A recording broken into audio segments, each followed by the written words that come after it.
अस्सलाम वालेकुम एवरीबॉडी। कैसे हैं आप सब? खैर खैरियत से हैं?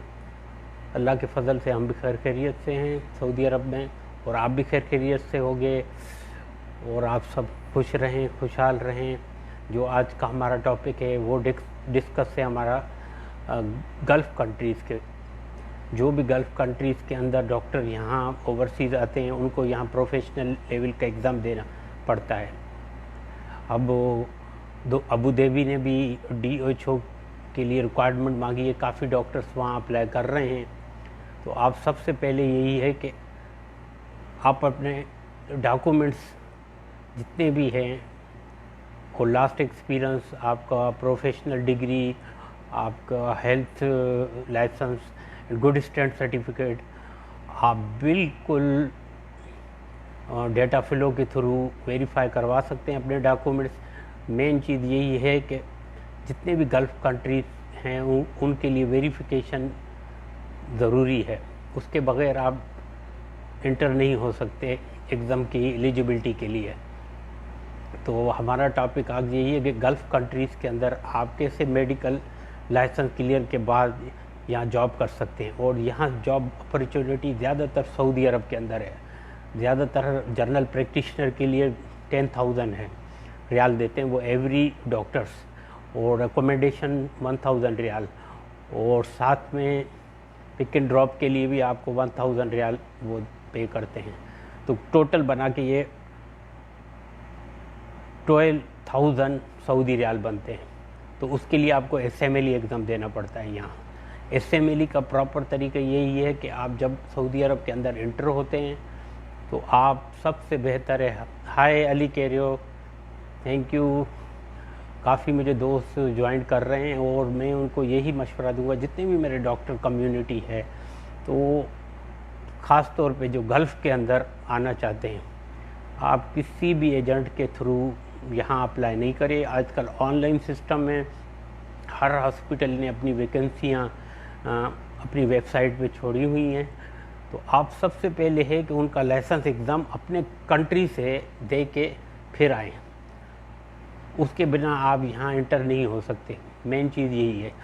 दूसरी बात ये है कि जितने भी लोग यहाँ सऊदी अरब आते हैं, ज़्यादातर चाइना, रशियन ग्रेजुएट, तो उनके लिए यहाँ बहुत प्रॉब्लम है। पहले तो इनको NOC लेनी पड़ती है यहाँ गवर्नमेंट से कि आप यहाँ एग्ज़ाम दे सकते हो या नहीं दे सकते। तीसरी बात ये है कि जब आप आएँ तो बिल्कुल प्रिपेयर्ड हो के अपना एग्ज़ाम वहाँ से, प्रोमेटिक एग्ज़ाम पर्सन व्यू भी ले रहा है, आप वहाँ से क्लियर करके फिर आएँ। हमारे आज टॉपिक इस पे ही हमारी डिस्कशन है, और डिस्कशन पहले है हमारा DOH अबू धाबी के लिए। अबू धाबी के लिए आप सबसे पहली बात ये है कि आप अपने PQR सिस्टम, आपको पूरा जो अबू धाबी का सिस्टम है, डॉक्यूमेंटेशन पे सिस्टम है, वो आपको प्रिपेयर होना चाहिए। पहले तो आपकी डिग्री, दूसरे आपको लाइसेंस, तीसरा आपको गुड स्टैंड सर्टिफिकेट, चौथा आपका लास्ट एक्सपीरियंस 3 इयर्स का। तो फिर ही आप एलिजिबल हो सकते हो फॉर एग्ज़ाम DHO। पर उससे पहले उनको वेरिफिकेशन प्रोसेस आपसे गुज़रना होता है। उसके लिए ये है कि आप उनकी वेबसाइट पे जाएं, डेटा फ्लो के, तो आप अपने सबमिट करें सारे डॉक्यूमेंट्स। वेरिफिकेशन के लिए 3 डॉक्यूमेंट्स इज़ इनफ। एक तो आपकी MD डिग्री है, दूसरा आपका किसी भी कंट्री का लाइसेंस हो, चाहे आपका होम कंट्री का हो, चाहे जिस कंट्री से आप पढ़े हैं उसका लाइसेंस हो, और वहाँ का गुड स्टैंड सर्टिफिकेट।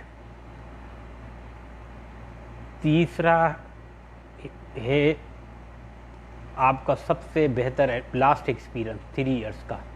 अगर आपके पास एक्सपीरियंस है तो आप फ़ौरन अप्लाई कर सकते हैं। चौथी है उनकी फीसेस, पर डॉक्यूमेंट डेटा फ्लो 300 AD आपको पे करने होते हैं। अगर आपकी रिक्वायरमेंट पूरी है तो आप डायरेक्ट डेटा फ्लो पे जाएं, अपना नाम लिखें, अपना ईमेल बनाएं, उस पे ईमेल पे आप जाके पूरी उनकी वेबसाइट में जाएं, अपने डॉक्यूमेंट पुटअप करें, degree, licence, good stand certificate, last 3 year experience. अगर आपकी मर्ज़ी है इंटर्नशिप भी करवा सकते हैं आप वेरीफाई। उसके बगैर आप कोई भी एग्ज़ाम नहीं दे सकते। Data flow report is a must required of DOH, Dubai of health department के लिए बेहतरीन है। और दुबई हो अबू धाबी हो सेम है, DHA का भी सेम है। DHO अबू धाबी के लिए, DHA दुबई हेल्थ अथॉरिटी के लिए एग्ज़ाम है। और दोनों में से एक भी आप एग्ज़ाम देंगे वो आपका ट्रांसफ़र हो जाएगा लाइसेंस। सबसे बेहतरीन हल यही है कि आप उसके लिए डेटा फ्लो, अगर आपकी डेटा फ्लो रिपोर्ट क्लियर है तो आप एलिजिबिलिटी के लिए DHO की वेबसाइट पे जाएंगे डायरेक्ट, और डायरेक्ट अप्लाई करेंगे एक वहाँ के लाइसेंस के लिए। प्राइमरी जो लाइसेंस होगा वो आपको वहाँ से मिलेगा। तो मेन चीज़ यही है कि मेरे दोस्त राशिद अब्बास भी ऑनलाइन हैं, वो भी डॉक्टर हैं। मैं उनको भी यही सलाह दूंगा कि अगर आप गल्फ़ कंट्रीज़ में आना चाहते हैं तो उसके लिए आपको बेहतरीन मौक़े हैं यहाँ काम के। ऐसी बात नहीं है कि सऊदी अरब में जॉब नहीं है, रेजिडेंस जॉब्स हैं। और सबसे में कोविड प्रोग्राम अभी चल रहा है जो कोरोना वायरस का, उसमें भी वो सिलेक्ट कर रहे हैं डॉक्टर्स। ज़्यादातर तबूक के अंदर मिनिस्ट्री ऑफ हेल्थ तबूक भी ले रहा है, मिनिस्ट्री ऑफ हेल्थ दहरान भी ले रहा है, मिनिस्ट्री ऑफ हेल्थ रियाज भी ले रहा है। 3 मिनिस्ट्रीज़ ऑलरेडी उन्होंने अनाउंसमेंट की हुई है जॉब्स। और पाकिस्तान में जो आप अप्लाई करते हो ना यहाँ आने के लिए, तो उससे पहले ही कि आपके फर्स्ट ऑल तो आपके डॉक्यूमेंटेशन ज़रूरी होनी चाहिए। अगर डॉक्यूमेंटेशन कंप्लीट है, आप यहाँ आएंगे आपके लिए बहुत प्रॉब्लम होगी। और दूसरा बात, आप वहाँ से SMLE Saudi medical council licence exam pass करके फिर आएंगे। हमारे टॉपिक का मकसद यही है कि हम आपसे डिस्कस करें इसी टॉपिक पे कि जितने भी मेरे भाई हैं जो पाकिस्तान में बैठे हुए हैं और वो शौक़ रखते हैं कि मैं गल्फ़ कंट्रीज़ में जॉब करना चाहता हूँ, तो गल्फ़ कंट्री के लिए अब एग्ज़ाम DHO है अबू धाबी के लिए, DHA है दुबई के लिए, OSIM भी है ओमान के लिए, सऊदी मेडिकल काउंसिल है सऊदी के लिए एग्ज़ाम, और NHRA है बहरीन के लिए। और बड़ी बात है कतर ने भी किया, QSHB भी आप दे सकते हैं कतर का। तो सेम प्रोसेस है। 6 जितने भी गल्फ़ कंट्रीज़ हैं, 7वां शारजा भी आ जाता है। शारजा इसलिए आ जाता है, वो DHO अगर आपका क्लियर तो आप शारजा में भी जॉब कर सकते हैं। तो इन 7 का यही है कि प्रॉपर हर काउंसिल का अपना इम्तिहान है। कोई काउंसिल दूसरे काउंसिल से मुत्तफिक नहीं होती, क्योंकि आपको एग्ज़ाम देना पड़ता है। सिर्फ DHA एंड DHO ये दोनों ट्रांसफ़र होते हैं लाइसेंस, बाकी नहीं होते। सऊदी का लाइसेंस दुबई वाले एक्सेप्ट नहीं करते, ओमान वाले एक्सेप्ट नहीं करते। ओमान का लाइसेंस और दुबई का लाइसेंस, बहरीन का लाइसेंस सऊदी अरब एक्सेप्ट नहीं करता जॉब के लिए। तो बेहतर यही है कि आप बिल्कुल प्रिपेयर्ड होके वहाँ से तैयारी करके फिर आप बहरीन, कतर, ओमान, सऊदी अरब, अबू धाबी, दुबई अप्लाई कर सकते हैं।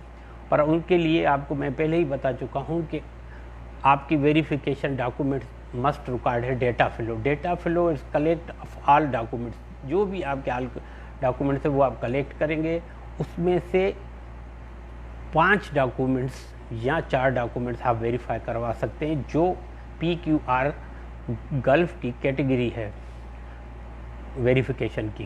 पहली आपकी डिग्री, दूसरा आपका लाइसेंस, तीसरा आपका गुड स्टैंड सर्टिफिकेट, चौथी कैटेगरी है लास्ट एक्सपीरियंस जिस कंट्री में आप काम किया है। मेरे भाइयों, उसका मकसद यही है कि पर डॉक्यूमेंट्स पे 300 रियाल, तो कुल ये बनते हैं 1260 रियाल बनते हैं विथ VAT टैक्स समेत। आप वेरिफिकेशन अपने डॉक्यूमेंट्स करवाएंगे, वो आपको डेटा फ्लो वाले रेफरेंस नंबर देंगे, और सऊदी कमीशन का भी रेफरेंस वही देते हैं, DHO का भी वही रेफरेंस नंबर आपको देंगे। और जब आप एलिजिबिलिटी की, जब वो रिपोर्ट आपकी क्लियर हो जाएगी डेटा फ्लो की, तो आप डायरेक्ट जाके अप्लाई करेंगे सऊदी हेल्थ कमीशन में। अगर सऊदीया के लिए आ रहे हैं एलिजिबिलिटी के लिए, तो उसके लिए आप मेमरस प्लस पे जाएंगे, अपना अकाउंट बनाएंगे, उसके अकाउंट के अंदर अपने डॉक्यूमेंट डालेंगे, आपकी डिग्री, आपका good stand certificate, licence certificate, आपका लास्ट एक्सपीरियंस और आपकी एनओसी जो आपको सऊदीया ने दी है काम करने के लिए। एनओसी इस वक्त मस्ट है। एनओसी का मकसद ये है कि सऊदी में हर मुल्क से लोग आते हैं, फिलिपाइन से भी आते हैं, चाइना से, ख़ास तौर पे चाइना वालों के लिए एनओसी मस्ट है और रशिया वालों के लिए, और ख़ास तौर पे कज़ाकिस्तान और जो उज़्बेकिस्तान, किर्गिस्तान से स्टूडेंट आते हैं, वो एक तो उनका मायार इतना वो अच्छा नहीं होता, तो वो फिर वो एलिजिबिलिटी फेल्ड हो जाती है उनकी। तो वो अपने डॉक्यूमेंटेशन करते वक्त दो चीज़ों का ख्याल रखें, कोई भी फेक फर्जी क्लिनिक्स का डॉक्यूमेंट्स मत डालें जिससे आपको प्रॉब्लम हो और आपके सारे डॉक्यूमेंट जब्त हो जाएं। जो आप भेजेंगे वो जब्त भी होंगे और वो रिजेक्ट होकर आपके पास रिपोर्ट आ जाएगी। तो एहतियात करें इन चीज़ों का। मेरा टॉपिक यही डिस्कस था कि गल्फ़ कंट्रीज़ के अंदर जितना भी लाइसेंस का एग्ज़ाम है, अब आते हैं हम सीधा एग्ज़ाम की तरफ। एग्ज़ाम इनका प्रोमेटिक होता है। प्रोमेटिक तब आप डेट लिख सकते हो जब आपकी एलिजिबल हो, आप इस लायक हो कि आप इम्तिहान दे सकते हो। मेन चीज़ ये कि कतर के लिए, QSHP के लिए आप उनका कैटेगरी अलहदा है, वो डायरेक्ट आप इम्तिहान दे सकते हैं बिना एलिजिबिलिटी के। और बहरीन का भी सेम है, आप बहरीन का भी बिना एलिजिबिलिटी के एग्ज़ाम दे सकते हो। NHRS प्रोग्राम में 100 क्वेश्चन MCQ होता है बहरीन के एग्ज़ाम में लाइसेंस के लिए, वो आपको 100 में से 60% आपको लेना है। अगर कि आप 60% ले जाते हो, पास हो जाते हो, तो फिर आप डेटा फ्लो करवाएंगे, फिर आप अप्लाई करेंगे बहरीन हेल्थ अथॉरिटी से, तो वो फिर आपको इशू करेंगे लाइसेंस। ये हुआ बहरीन के लिए। फिर आ जाएं आप QSHP। कतर का भी सेम प्रोसीजर है। कतर का लिए भी आप पहले एग्ज़ाम देना पड़ता है।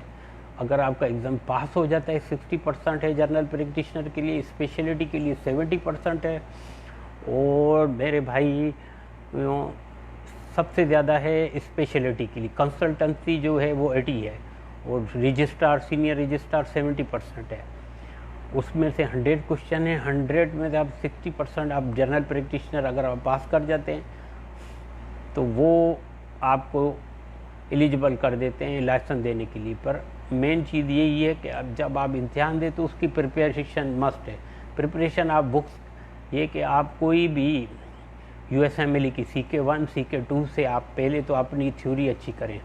दूसरा, नेशनल बोर्ड USMLE के MCQs हैं, उससे करें तो आपका अच्छा खासा QSHP के लिए तैयारी हो जाती है। और सेम बहरीन के लिए भी। ये हो गया कतर और बहरीन।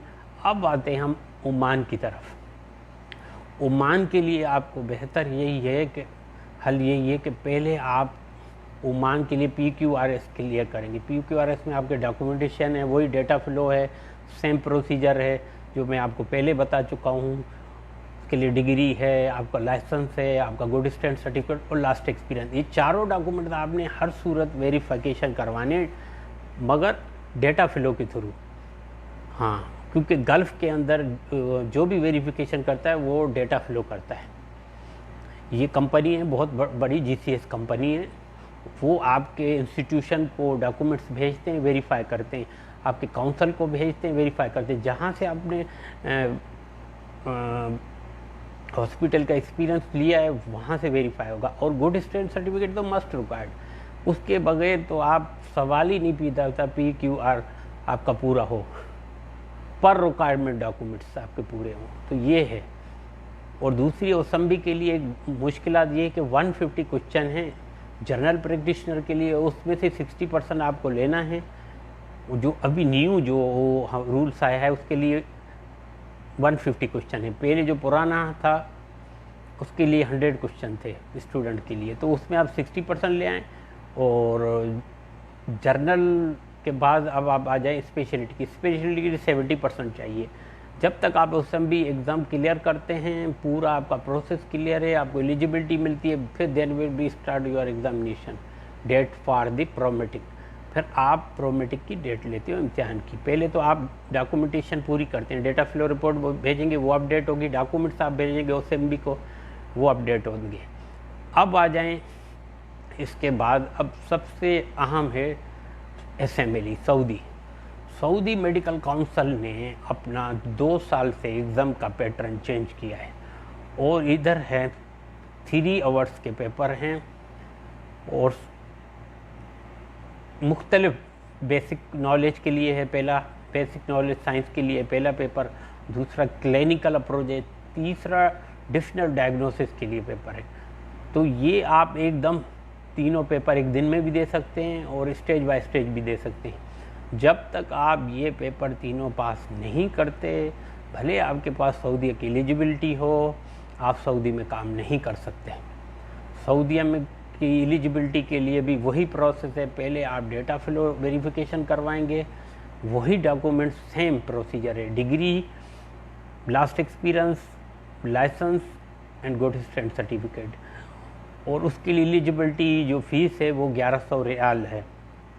उसके लिए आप जाएंगे मेमरस प्लस में, ऑफ कोर्स पहले आप करेंगे डेटा फ्लो क्लियर। अगर आपका डेटा फ्लो रिपोर्ट आ जाती है क्लियर और आपके वेरीफाई हो जाते हैं डॉक्यूमेंट्स, तो फिर you are eligible for Saudi health commission specialities. फिर आप उनकी वेबसाइट जाएं मेमरस प्लस पे और अपना अकाउंट खोलें, अकाउंट के अंदर उनको सारे डॉक्यूमेंट्स भेजें और डॉक्यूमेंट्स सेम प्रोसीजर है जो ओमान का है, बहरीन का है, कतर का है, वही है। तो आप सारे डॉक्यूमेंट भेजेंगे, वो आपको रिव्यू में फाइल जाएगी। फिर आपको जर्नल प्रैक्टिशनर के हैं या आप रजिस्ट्रार ऑफ मेडिसिन हैं या रजिस्ट्रार ऑफ एनीस्थीसिया हैं, रजिस्ट्रार ऑफ सर्जरी, तो वो आपको एक स्टेटस मिल जाएगा। आपकी एलिजिबिलिटी जब बन जाएगी तो आपको वो एक मैसेज भेजेंगे कि you are prepared for the Saudi health commission exam. आप प्रिपेयर्ड हो सऊदी हेल्थ कमीशन एग्ज़ाम के। तो उसमें फिर आपको 3 पेपर देने पड़ेंगे जो 6 आवर का पेपर है और 45 मिनट बीच में ब्रेक है। और एग्ज़ाम मदीना में भी यहाँ हो रहा है, कतर में भी है, पाकिस्तान में भी है, पूरे वर्ल्ड में इनकी शाखें हैं प्रोमेटिक की। और वहाँ आप जाके किसी भी सेंटर में दे सकते हैं। डेट आपने लेनी है, जब एलिजिबिलिटी लेटर आप शो करेंगे प्रोमेटिक वालों को, वो आपको डेट दे देंगे कि भाई इस डेट को हमारा एग्ज़ाम हो रहा है, आप सुबह 9 बजे से शाम 5 बजे तक आपका इम्तिहान रहेगा, आप आ जाएं। तो रिज़ल्ट जो होता है उनका मैक्सिमम 8 डेज़ के अंदर आ जाता है।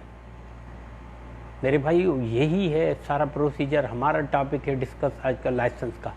और लाइसेंस इजी नहीं है किसी भी कंट्री गल्फ़ का लेना। उसके लिए आपको basic knowledge, basic science knowledge ज़रूरी है। अगर आपको बेसिक एनाटॉमी, पैथोलॉजी, फिजियोलॉजी या फार्माकोलॉजी नहीं आती तो आप एग्ज़ाम ये मत दीजिएगा, क्योंकि एग्ज़ाम के पासिंग रेशो बहुत कम है। जब तक आपको अप्रोच नॉलेज है आप एग्ज़ाम दे सकते हो। जितने भी गल्फ़ के अंदर, GCS के अंदर जितने भी कंट्रीज़ हैं, उनके काम करना अंदर थोड़ा सा डॉक्यूमेंटेशन के हिसाब से बहुत मुश्किल है। मैं किंग-फायद में अब थोड़े दिन पहले गया था, वहाँ ओरिएंटेशन पे 4 डेज़ उन्होंने मुझे दिए, 5 डेज़ तो मैंने ऑफ कर दिया। तो उनका और हमारे निज़ाम में कोई फ़र्क नहीं है, सेम प्रोसीजर है। आप पेशेंट आता है, आप उसकी हिस्ट्री लेते हो, फिर आप अगर एडमिशन का है तो एडमिट करते हो, फिर उसका प्रॉपर आप टेस्ट करवाते हो। यहाँ आ जाती है बात टेस्ट की। कुछ डॉक्टर क्या करते हैं, फर्जी फाइलें बना के छोड़ के चले जाते हैं और फिर वो टेस्ट रुक जाती है। फिर जो बड़ा आके प्रोफेसर या असिस्टेंट प्रोफेसर, रजिस्ट्रार आके चिल्लाना शुरू करता है, भाई ये किसने एडमिट किया है, क्या हुआ है। यहाँ ये चक्कर नहीं है। आपको प्रॉपर पेशेंट का इलाज शुरू करना है और अपने कंसल्टेंट को साथ लेके चलना है। चाहे आप किंग अब्दुल अजीज़ में काम कर रहे हैं, चाहे किंग फाहद में काम कर रहे हैं, या अल-दौर हॉस्पिटल में काम कर रहे हैं, या आप पाकिस्तान में फातिमा मेमोरियल मेडिकल कॉलेज में कर रहे हैं, तो यहाँ प्रॉपर होता है। और हमारा इतना ही टॉपिक था। आपको समझ में आया होगा कि किस तरह लाइसेंस का GCS के अंदर यहाँ कंट्रीज़ में एग्ज़ाम होता है, किस तरह आप डॉक्यूमेंटेशन कर सकते हैं। कोई प्रॉपर भाग दौड़ करने की नहीं है। और अपने डॉक्यूमेंट्स अपने होम कंट्री से, फॉरेन अफेयर्स से, हायर एजुकेशन से अटेस्टेड करवाना न भूलिएगा। बिना अटेस्टेड के आपके डॉक्यूमेंट्स एक्सेप्ट कोई भी काउंसिल नहीं करेगी। चाहे वो ओमान मेडिकल स्पेशलिटी हो, चाहे सऊदी मेडिकल का स्पेशलिटी हो, या बहरीन मेडिकल अथॉरिटी हो, कतर हेल्थ अथॉरिटी वाले हो, या ओमान वाले हो। तो इसलिए बी केयरफुली।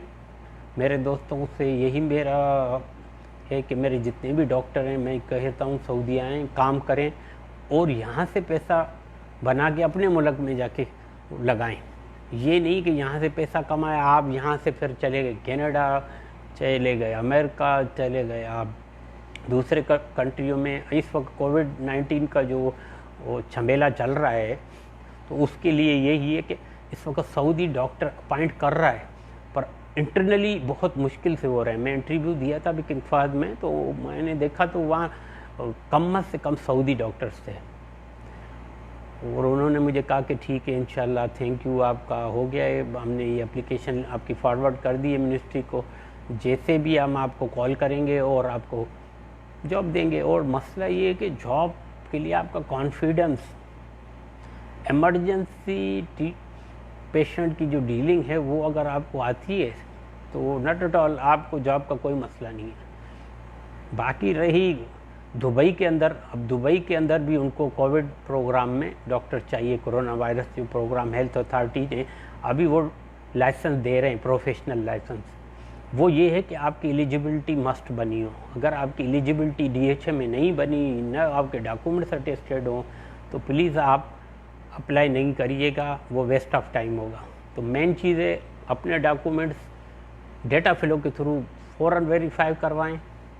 और पहली बात तो अपने होम कंट्री से अपने डॉक्यूमेंट्स को अटेस्टेड करवाएं, अपने हेल्थ डिपार्टमेंट से, अपने फॉरेन अफेयर से, अपने HSC से, जहाँ जहाँ की आपकी क्वालिफ़िकेशन है, आप अपने डॉक्यूमेंट अटेस्टेड आपके फ्रंट पेज पे नहीं बैक साइड पे होते हैं, वो ज़रूरी है। वो जितने भी आप डॉक्यूमेंट्स डेटा फ्लो से वेरीफाई करते हैं, वो यही चीज़ देखते हैं कि आपके बैक साइड पे अटेस्टेशन है या नहीं है।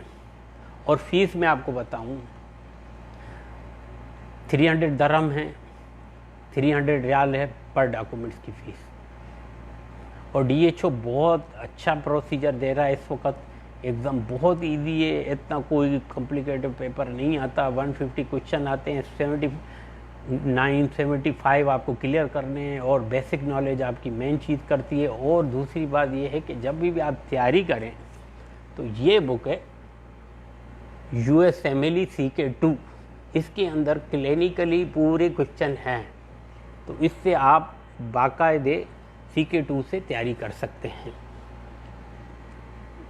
ठीक है ना, ये आप देख रहे हैं, ये USMLE की बुक है।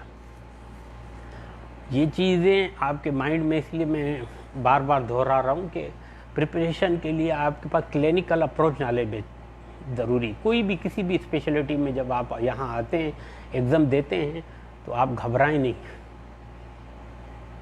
बस हमारा टॉपिक यही है। मेरे दोस्त बहुत मुझे लाइक किया है, बहुत मैं इस पेज पे बहुत ही दोस्तों का शुक्रगुजार हूँ। आप लोग ऑनलाइन होते हैं, मेरी कुछ बात दुखड़ा सुन लेते हैं, और कोशिश यही होती है कि मेरे पाकिस्तानी भाई जितने भी एशियन मेरे डॉक्टर्स हैं, यहाँ आके सऊदी अरब में आके प्रॉब्लम में न फंसे। जब आपको यहाँ जॉब मिल जाती है तो ये तो आपको बिना लाइसेंस के पहले ले लेते हैं, पर मस्ट ये है कि आपको कॉन्ट्रैक्ट रोका जाता है।